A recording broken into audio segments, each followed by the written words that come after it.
Dr. Jennifer Lee Disney, and I'm honored to be here interviewing Carolyn Poole for the Mother of the Year Archives Project. How are you doing, Carolyn? I'm doing great today, thank you. Thank you for being here with us. We've had the opportunity to talk with Carolyn before in another context, but we're going to put her in the hot seat today and ask her some of the same questions she's heard and participated in other interviews.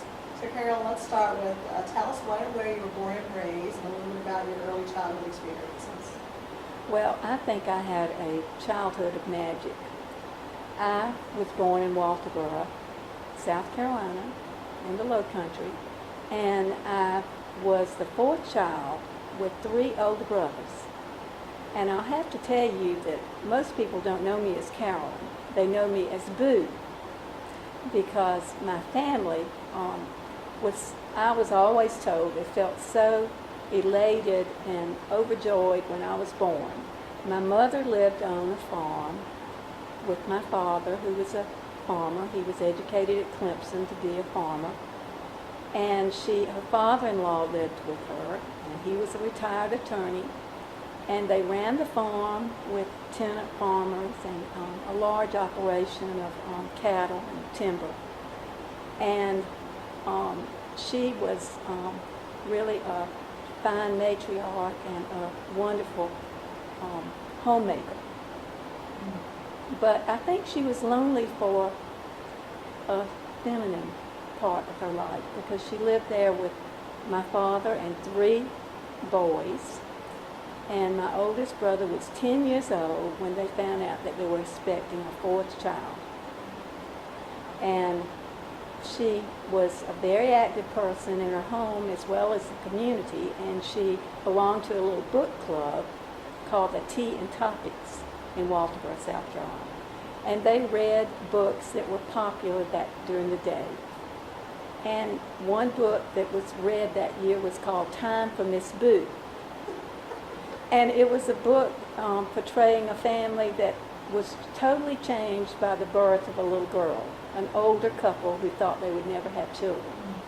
And it's a beautifully illustrated little novel about a little girl named Miss Boo. So all of her friends and all of the community of Walterboro, and especially my father and my brothers, said, "It's time for Miss Boo here."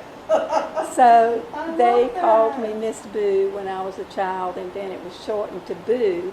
And even when I went to college, if I would introduce myself as Carolyn, it always became Boo, because somebody knew I was Boo Howell, not Carolyn Howell, but I was named for my mother, Carolyn. That's a beautiful story. Time for Miss Boo. I love that. So you mentioned college. Tell us about your education and your young adult life. Okay. Well, I'm going to go back to my childhood a little bit. Tell us more than too. Because I grew up on this farm with so many things going on as they do on a farm. My brothers were very active helping my father, and my grandfather was not in my life, but he had been very much in my brothers' lives. And I grew up in a home with many stories of ancestors or people before us. There were many jurists in my family. My great-grandfather was Chief Justice of the South Carolina Supreme Court, and my great-uncle was on the Supreme Court, and his law partner was my grandfather, who was the chairman of the Democratic Party in Carleton County. So there was much lively discussion of public affairs as well as farming. And I was born into this household where there was always things going on in the farm, but there were many things going on, just many conversations about the public life at that time. And then many conversations of who my family was and the contributions they had made, and the inspirational stories of, I was just telling you a moment ago, of strong women that were in my life. My grandmother, who was not in my life, but I was already told so many stories of her benevolence and her care for others, and my great-great-grandmother, who did have slaves, but we have learned that she taught the slaves along with her own children. She broke the law at that time and taught the children in her home around her kitchen table to read. And there are descendants now of those children who have come back to our family and said, your great-great-grandmother made this possible to be where we are. So I'm very proud of my ancestors. I was always, I come from a family of storytellers. So I enjoyed that, and I think it influenced my life greatly. But I took a turn when I was a child that nobody had really thought about much in my family. I had cut my hand seriously when I was 3 years old. And so as it healed, they began talking about what they could do to make my hand stronger. And they said, maybe piano lessons. And they had gotten me a little toy piano, and they had noticed that I was playing 3 blind mice on the piano, and it sounded like 3 blind mice. Mm-hmm. So when I was 7 years old, they bought a piano, and they told me that if I liked taking piano lessons, we would keep it. But if I didn't like it, after a year, it would go back to the people at the piano company. Mm-hmm. And so they gave me piano lessons, and I loved music, and I played the piano by ear as well as taking piano lessons, and I ended up going to college and majoring in music education and enjoyed that very much. So I always derived great joy from playing the piano for others and making others happy with my music. I found that very, it was just a great feeling to be able to change someone's mood with my playing. I've enjoyed that. What a great breadth of knowledge. I'm thinking about your childhood. You've got farming experience and knowledge. You've got the judicial experience and knowledge, the political experience and knowledge, and then you bring the music. Yeah. I mean, let's talk a little bit about how you've been blessed with that type of eclectic mix of talents in your family. I feel like it was totally eclectic. And my mother always told me she never worked outside of the home. But she was such a busy, busy person in the home and busy in the community. And the time I came along, being born in 1949, the war was over, and it was a happy time for people. They were getting back to their lives, and many women were going to work to make more money for the family in our town. And I had friends whose mothers worked, and their mothers would not have time to go on a field trip with them or maybe be the brownie leader. My mother was the leader of the Girl Scouts, and things that came up. She taught my friends and I how to play bridge because she thought it would be important for us to know how to do things. She taught my friends and I how to play tennis. Mm-hmm. And by the way, we had a tennis court on the farm because my parents loved to play tennis and they felt like playing was important as working. And it was a clay court. We built it by hand, but it was fun, and we had friends out to play tennis and friends to go with us to fish in the home fish pond and picnics at the pond, and it was just a happy life. But my mother was the kind of person that was an artist in her home. When I think about it, she would love to sew, and she sewed for herself, and she created beautiful garments because money was not real.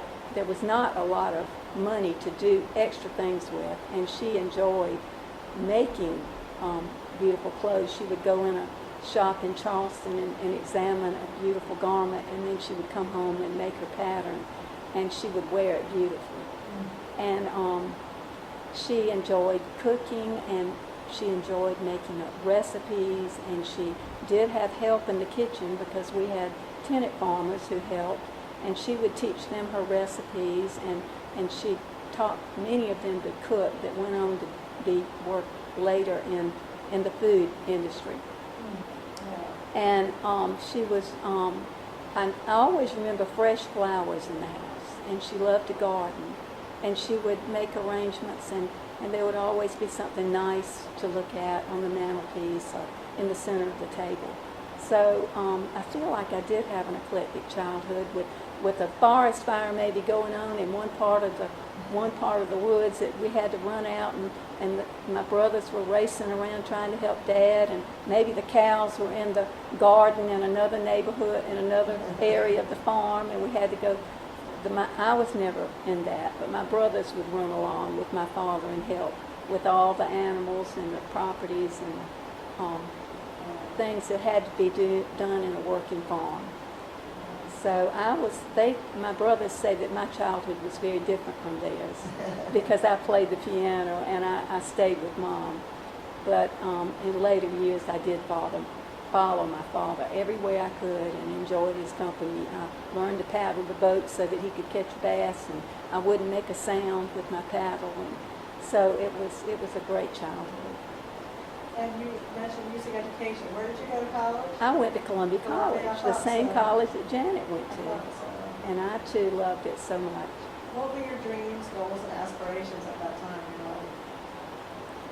I had thought about that, and I think at that time I was thinking that I wanted to do something in music to help others because I had always enjoyed the difference my playing seemed to make to groups that I would play for. And I was playing for church by the time I was 12 years old, and I could go in the elderly men's Bible class, and they would sing rather brisk, and after we got through playing and singing, they would open up and be happy. So at Columbia College, I was just hoping that I could learn how to teach music so I could share my love of music with others and make people happy.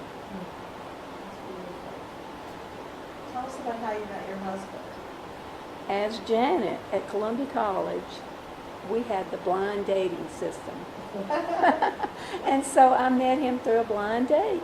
Wow. And I remember being a music major, I would stay on the campus many times when our fellow students would go home.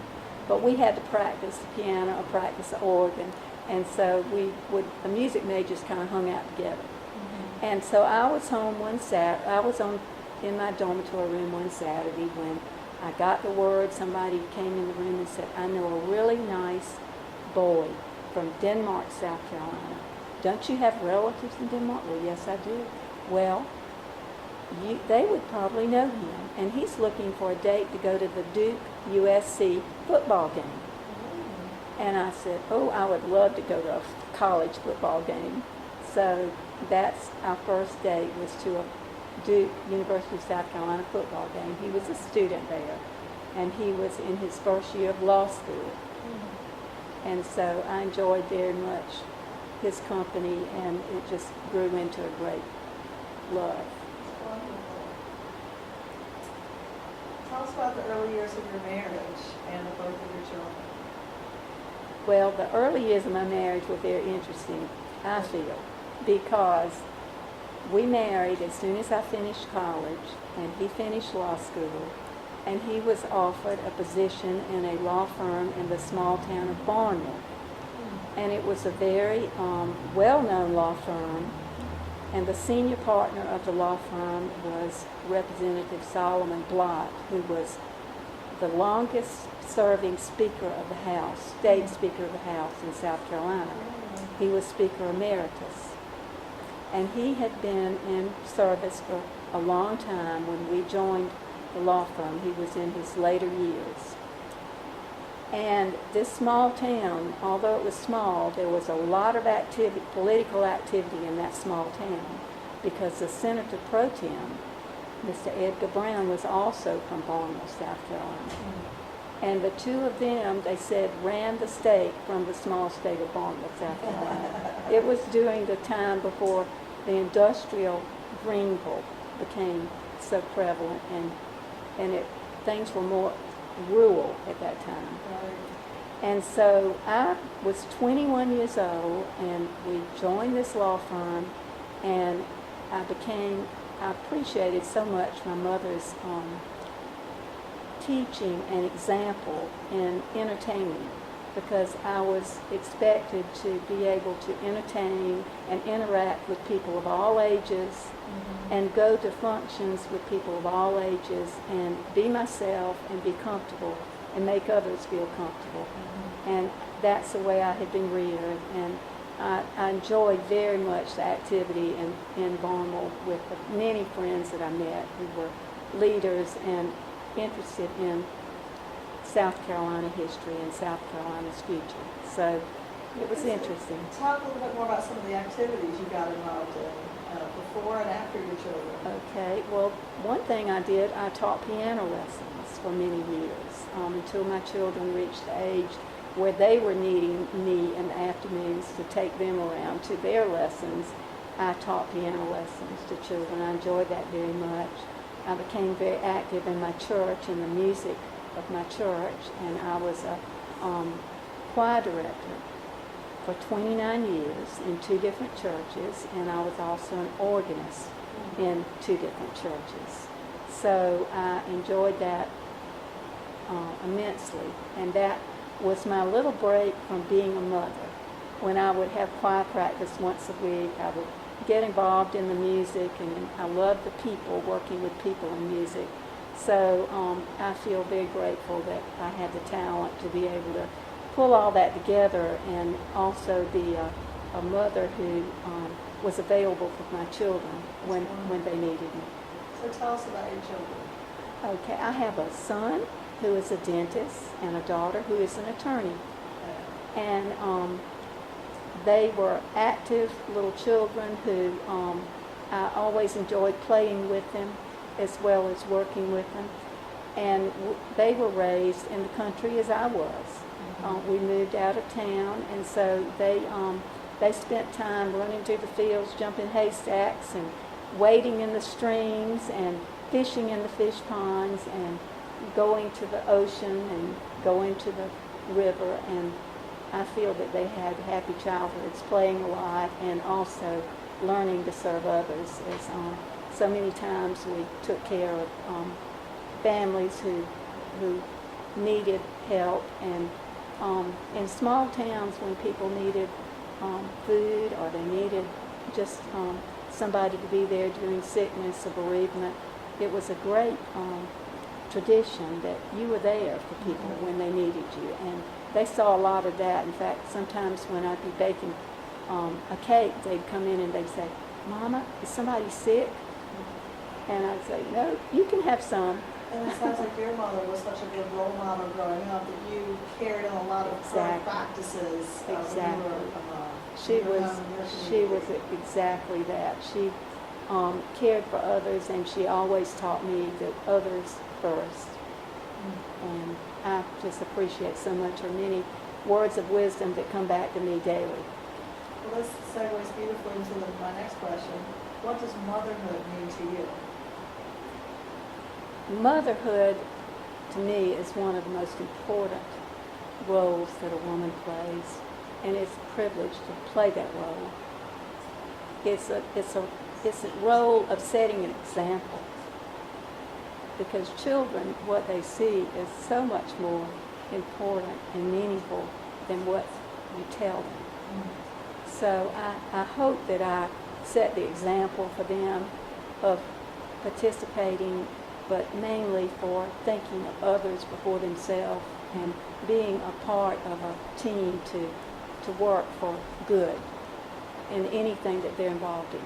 Putting others first, and there seems to be an element of sacrifice, Yes, right? yes. Sacrificing oneself for the others and the good of the community. How did you become a member of the South Carolina Mother of the Year Association and Selection Committee? Well, it's sort of funny. I had distant cousins on the committee that I really didn't know very well. And they were looking for someone from my area because they wanted to have the state well represented. And being a rural area, I guess, they had to try to think of who they really knew from that area. So one of the members said, "I have a distant cousin from that area. She lives in Barnwell. I've met her, but I don't know her well." And then another member said, "Well, I have a cousin from that area too, and I know her mother and father very well, but I have not been in her company very often." and it was neat. Wow. So I was related to 2 different people on the committee. How did your experience and membership on the committee impact you and your family and your community?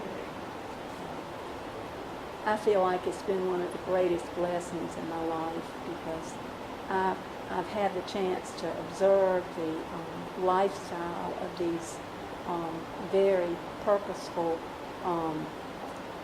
successful human beings, successful in so many areas of their lives, even besides motherhood. Mm-hmm. And it's impacted my life in giving me so much more depth and understanding of what's real and true. How many years have you served on the committee, and what offices or positions have you held? I think I've served about 16 years. And my offices and positions have been, I was chairman, vice chairman for 4 years, and then I was chairman for 2 years. And I had the honor of being chairman on the committee when the South Carolina mother that we selected was elected the National Mother of the Year. So I Was that 2008? enjoyed so much that situation. I don't remember I that. believe it was. It was Okay. Betty Jean McGregor. Yes. And of course I loved Betty Jean immediately. And working with her on her portfolio, it was a huge job after she was elected Mother of the Year. Each mother had to fill out a portfolio that was a huge document of themes and essays and interesting questions that they had to address about their philosophy of parenting and their theory on living and their background. And so